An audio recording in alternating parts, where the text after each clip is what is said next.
In the grand scheme of things, humanity's first real attempt at galactic diplomacy went about as well as you'd expect from a species that still thought cargo shorts were acceptable formal wear. The fact that Earth chose Commander Jack Lucky Daniels as their representative should tell you everything you need to know about how seriously they took the whole affair. Lucky wasn't actually lucky, of course. The nickname started as a joke after he accidentally managed to broker peace between two warring nations by tripping and spilling coffee on both ambassadors' sacred texts, forcing them to work together to restore the damaged documents. By the time they finished, they'd become best friends.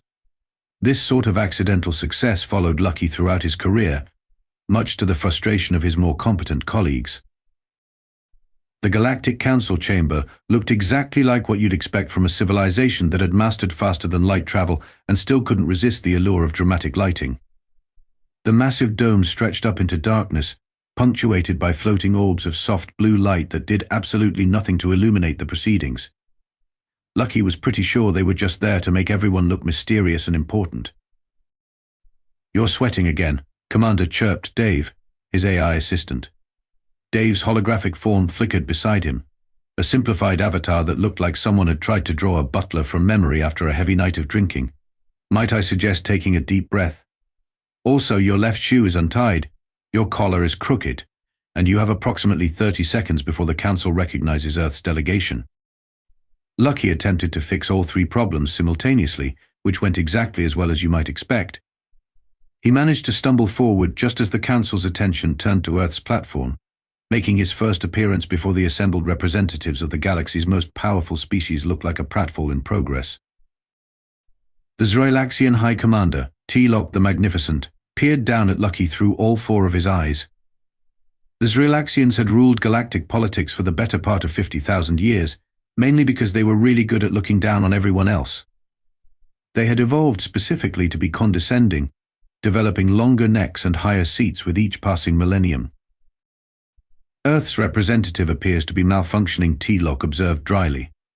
"Perhaps they sent a defective model." The chamber filled with the sound of polite alien laughter, which somehow managed to be more condescending than T-Lock's actual words. Lucky straightened up, trying to summon whatever dignity he had left. It wasn't much. "Distinguished members of the Council," he began, his voice only cracking slightly. "Earth comes before you today as a humble petitioner, seeking—" "Yes, yes," T-Lock interrupted, waving one of his ceremonial tentacles dismissively. "Earth, the planet that still thinks nuclear fusion is impressive and recently discovered that their ocean mammals have regional accents. Truly, you are ready to join the galactic community." More laughter. Lucky felt his face getting hot. Dave helpfully projected his rising blood pressure onto a small display that only Lucky could see, which really didn't help matters. "While we may be young compared to many species here," Lucky continued, trying to remember his carefully prepared speech, "humanity has made great strides in—" "Did you know?" T-Lock interrupted again, clearly enjoying himself, "that we have been watching your television broadcasts. Your species seems to think that most alien life will look remarkably similar to your own form, just with different colored skin, or perhaps small ridges on their foreheads. How charmingly primitive." Lucky glanced around the chamber, taking in the assembled aliens. There were species that looked like sentient geometric shapes, beings made of pure light, and one representative that appeared to be a conscious gas cloud wearing a bow tie. The bow tie was a nice touch, Lucky had to admit. Commander Dave whispered, "Perhaps this would be a good time to mention Earth's technological achievements." Lucky nodded gratefully. He could do this. He just needed to stay focused, stay professional, and above all, avoid any of his characteristic Lucky accidents. The fate of Earth's diplomatic relations with the galaxy rested on this moment. What could possibly go wrong? Lucky cleared his throat and pulled up his presentation hologram, which flickered to life with all the confidence of a teenager asking someone to prom. The title slide read Earth, a pretty decent planet actually, because apparently the marketing department had called in sick the day they needed to prepare this. As you can see from these charts, Lucky gestured at a series of optimistic-looking graphs. Earth has made significant progress in various fields, including: your species still uses fossil fuels, called out a crystalline being from the third tier. Well, yes, but we're phasing those out. You haven't even colonized your own moon, noted a floating cloud of bioluminescent particles. We're working on that. And didn't you recently spend 3 billion credits trying to determine if your planet's primary feline species is capable of experiencing regret? This came from what appeared to be a sentient plant wearing a business suit. Lucky felt his face flush. That was important scientific research. Commander Dave interrupted smoothly, his holographic form flickering with what might have been concern. Perhaps we should move on to the presentation's highlights. Right, yes, thank you. Dave. Lucky fumbled with the controls, accidentally skipping past 15 slides of carefully prepared data. As Earth's diplomatic artificial voice entity, Dave here represents our advances in artificial intelligence. Did your AI just have to remind you what its name stands for? T-Lock asked, all four eyes narrowing in amusement. No. Well, yes, but Lucky jabbed at the controls in frustration. The hologram flickered, shifted, and suddenly displayed his personal photo collection instead of the presentation. A particularly embarrassing image of Lucky at last year's office holiday party filled the chamber.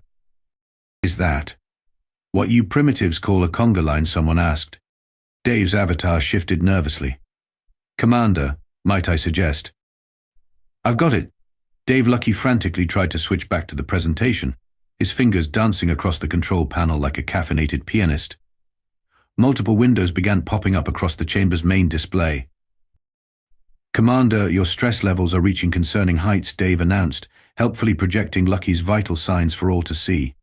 Might I recommend? Not now. Dave. Lucky's elbow caught the edge of the control panel.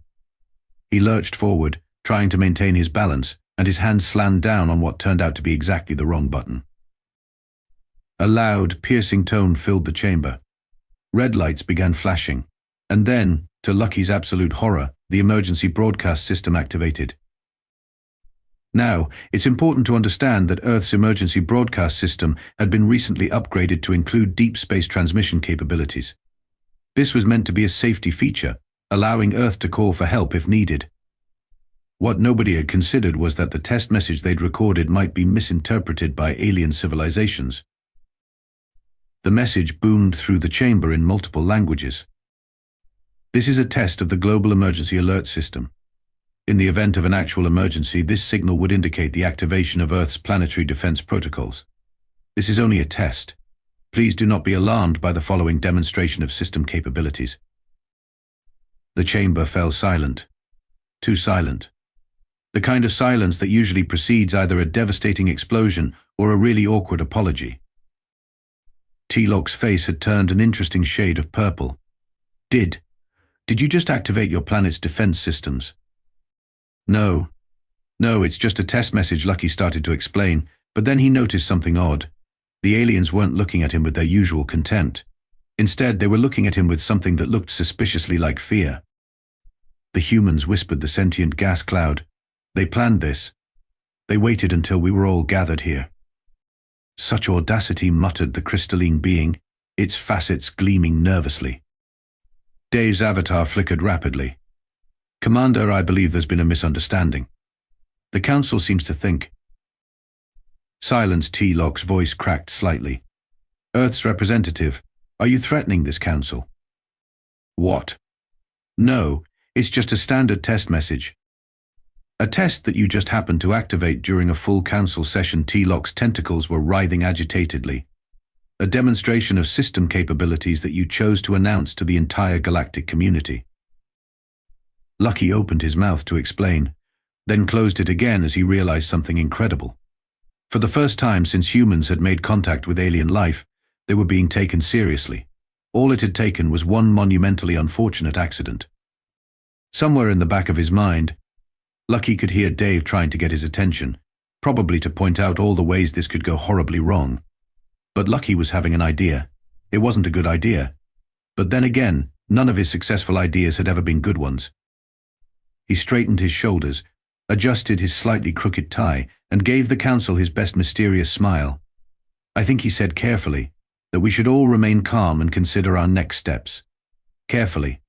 The Council chamber erupted into panicked whispers, and somewhere in whatever digital space Dave called home, Lucky's AI assistant was undoubtedly calculating the exact probability of this situation ending in either intergalactic war or unprecedented diplomatic success. Knowing Lucky's track record, it would probably somehow be both. News travels fast in a civilization with faster-than-light communication.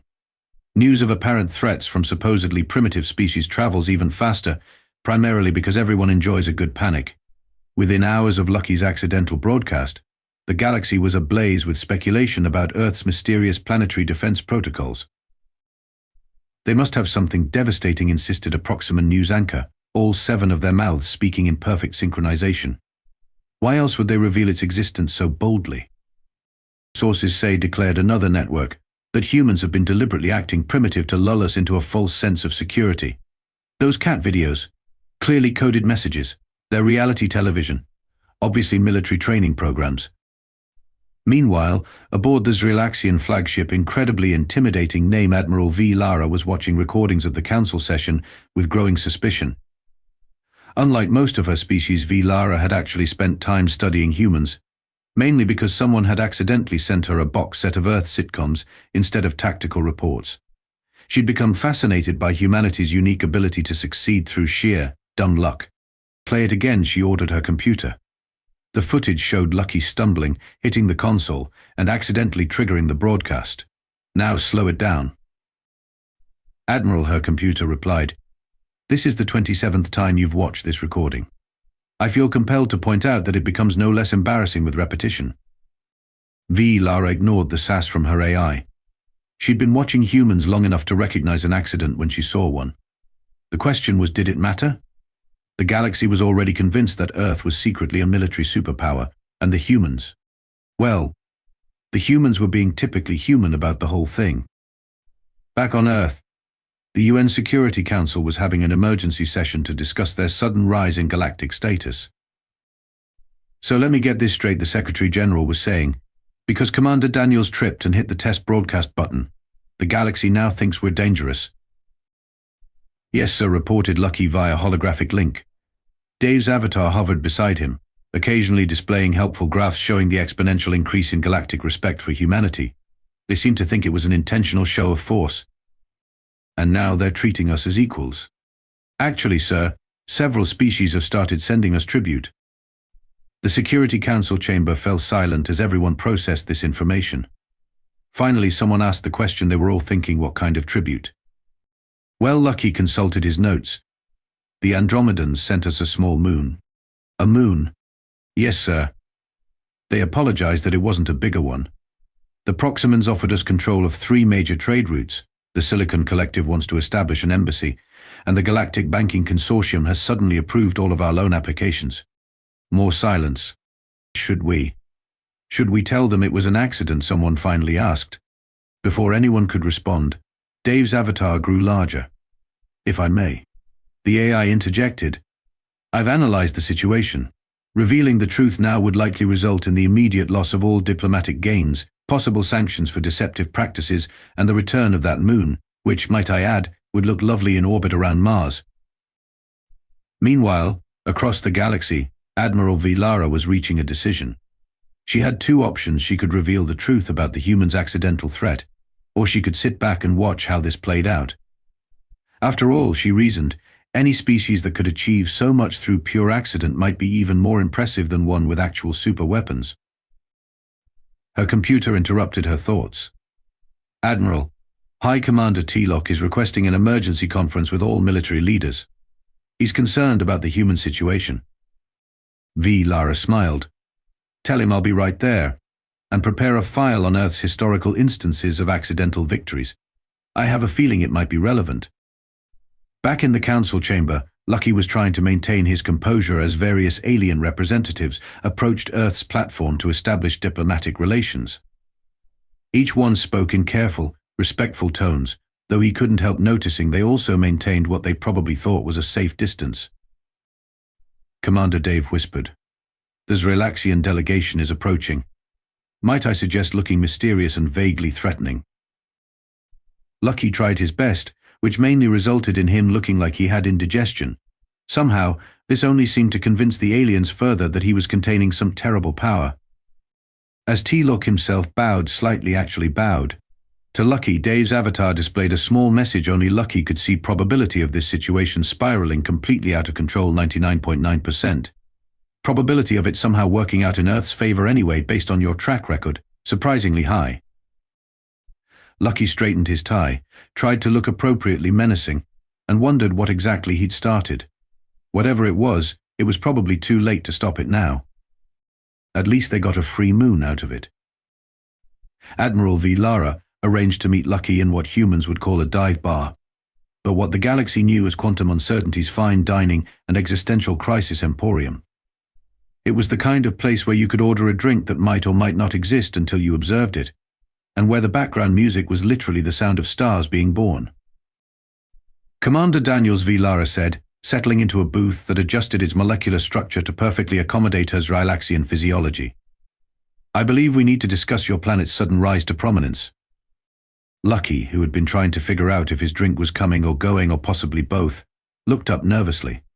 Admiral, I was just about to give a very important presentation about Earth's definitely real and extremely dangerous defense capabilities. Commander V. Lara interrupted, all four eyes focused intently on him.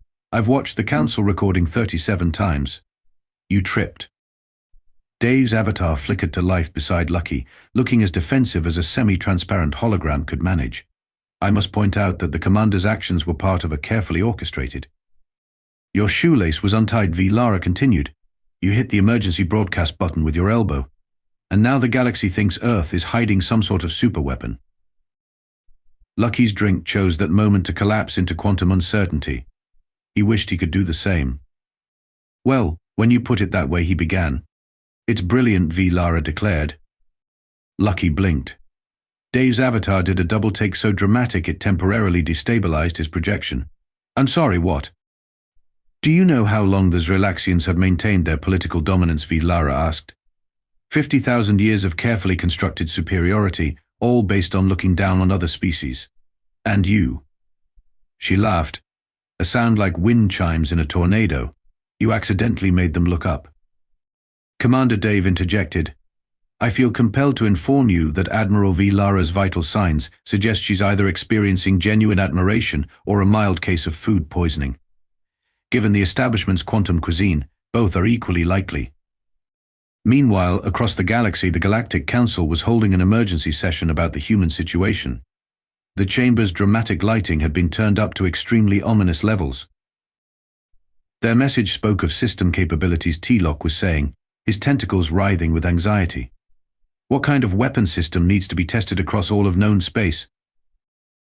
Perhaps, suggested the sentient gas cloud, we should send another moon as tribute. A larger one this time. They haven't even acknowledged the first moon whaled a silicon-based life form. Clearly they find our offerings insufficient. Back at Quantum Uncertainties, Lucky was having trouble processing V. Lara's reaction. So, you're not going to expose us? Expose what? V. Lara's eyes twinkled with amusement. That humanity's greatest strength is its ability to fail upward. That you've managed to achieve through pure accident what other species couldn't achieve through millennia of careful planning. Dave's avatar raised a holographic hand. If I might interject, my calculations suggest that revealing the truth at this point would result in. His projection displayed a series of rapidly scrolling numbers, approximately 73 different species feeling extremely foolish and potentially vindictive. Exactly, V. Lara nodded. Besides, the galaxy needed this.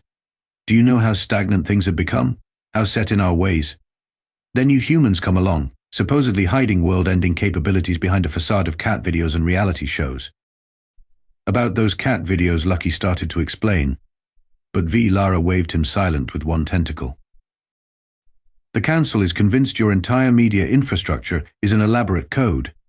They've assigned our best cryptographers to analyze something called TikTok for hidden military secrets. Lucky choked on his newly rematerialized drink. They're what? Oh yes, V. Lara continued, clearly enjoying herself. They think your dance challenges are actually combat training sequences. Someone wrote a 300-page analysis of something called Gangnam Style as a potential battle strategy. Dave's avatar flickered with what might have been suppressed laughter. Commander, shall I update Earth's diplomatic database to include these? Interesting interpretations. Before Lucky could respond, his communicator buzzed. The Council was requesting his presence for an emergency session. Apparently they'd discovered Earth's nuclear fusion plants and were convinced they were actually power sources for something far more devastating. "What do I do?" Lucky asked, looking between V. Lara and Dave's avatar. "What you do best," Commander V. Lara replied with a smile. "Go in there, try your best not to explain anything, and let your natural talent for beneficial catastrophe do the rest. And if they ask direct questions about our capabilities..." Dave's avatar brightened. "Might I suggest looking mysterious and saying something cryptic?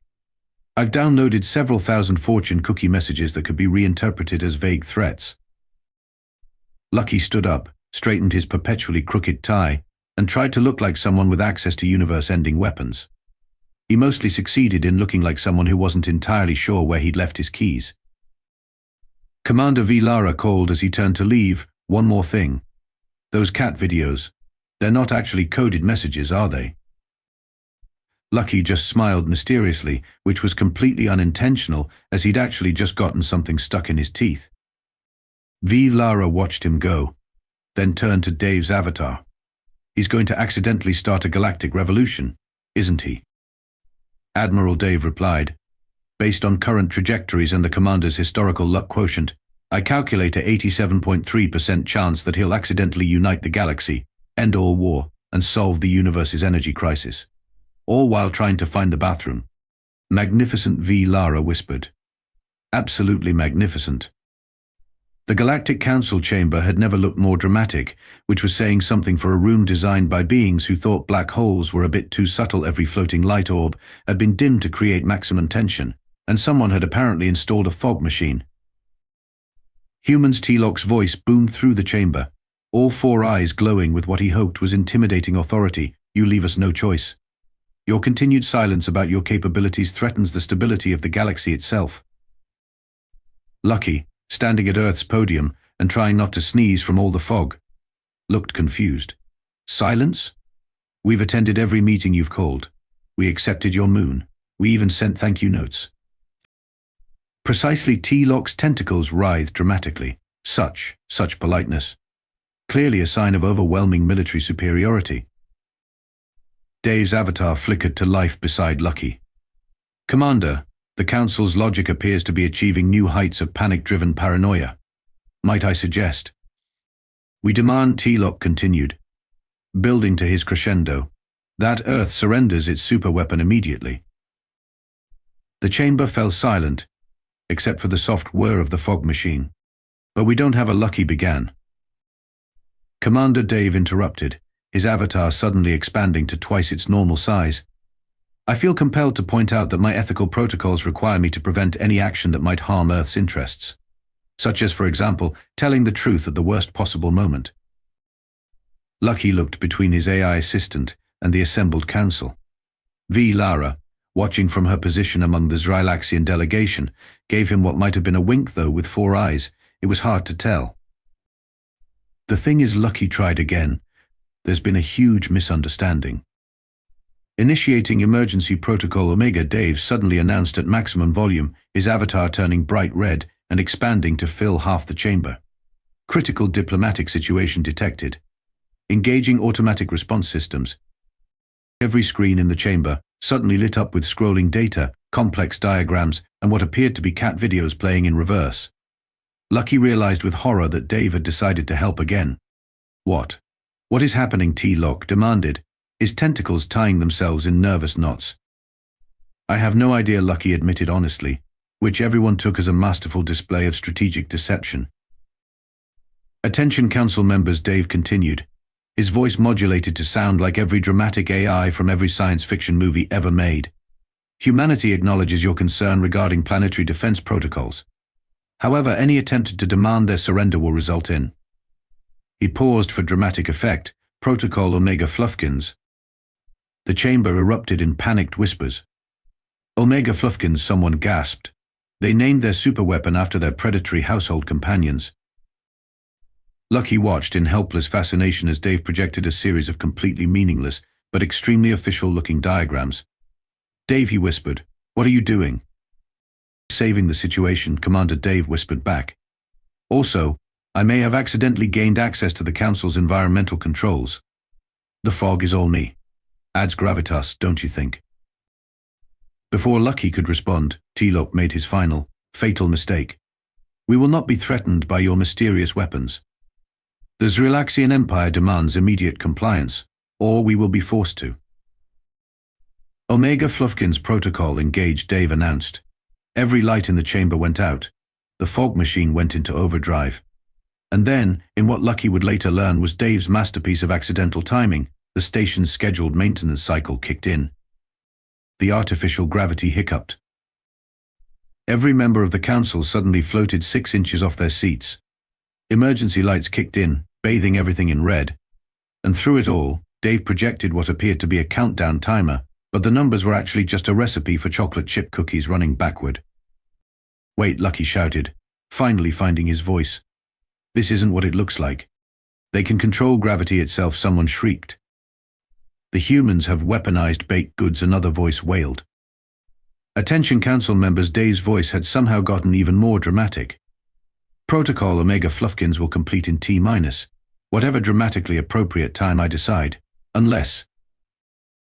The entire council turned to look at Lucky, who was floating just like everyone else and trying to keep his tie from drifting up to cover his face.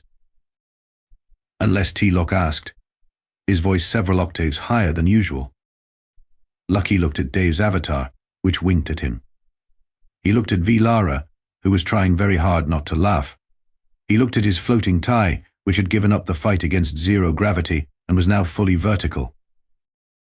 And then, in what would later be called the most masterful diplomatic move in galactic history, Commander Jack Lucky Daniels, Earth's most mediocre diplomat, opened his mouth and said exactly the wrong thing at exactly the right time.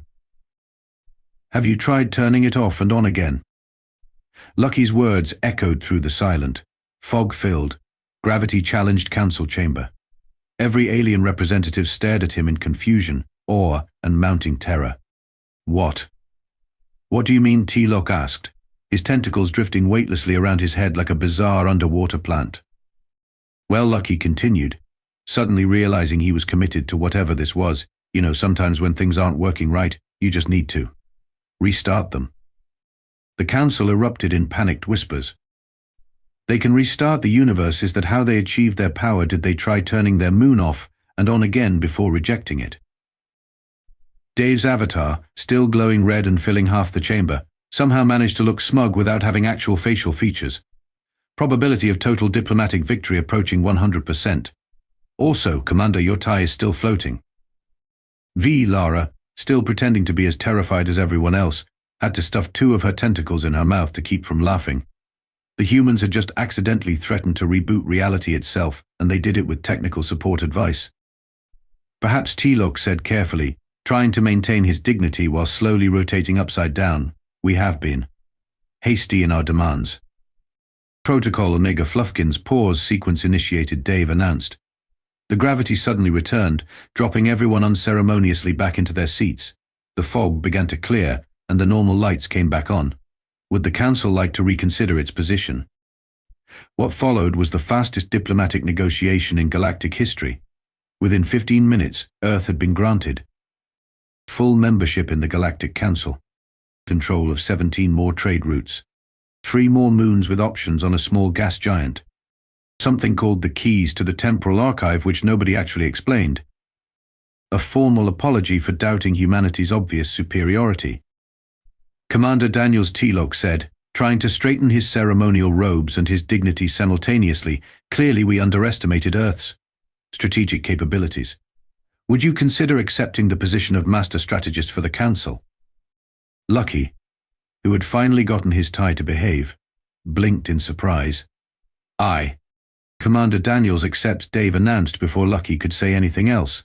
And might I add, that is a very wise decision on the council's part. Very safe. The ceremony that followed was brief, mainly because everyone was still nervous about Protocol Omega Fluffkins. Lucky was presented with a ceremonial staff of office, which Dave helpfully prevented him from dropping 3 times.